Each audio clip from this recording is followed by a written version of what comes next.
Guarding one's eyes requires tremendous willpower, especially once a person has habituated themselves to looking at everything around them. Many studies have been done on this word called willpower. Sometimes we have more of it, sometimes we have less, and sometimes we have almost none at all.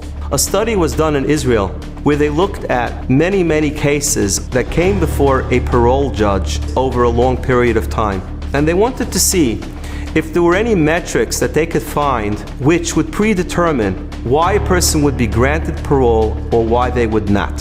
What it turned out is much of it had nothing to do with the merit or lack of merit of the criminal's case. It had more to do with the time of day that the case came before a judge. Cases that came early in the morning or right after lunch had a much higher probability of achieving parole than those that came before lunch and later in the day.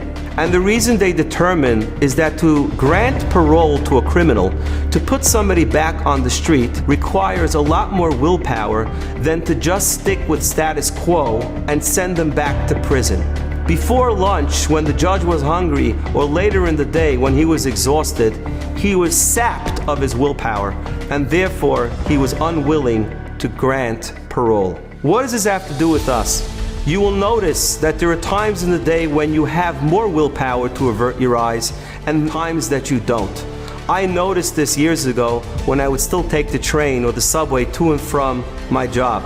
On the way there, I was much better than on the way home when I was exhausted from a day of work. When a person is sapped of willpower, they will succumb to almost anything.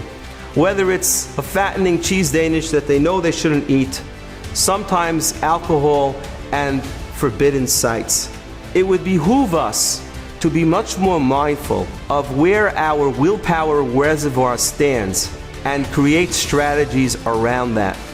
When you know that you're sapped of willpower because you're having a bad day, you're exhausted, or you're just plain hungry, you probably shouldn't go to places where you know you're going to have nisyonis.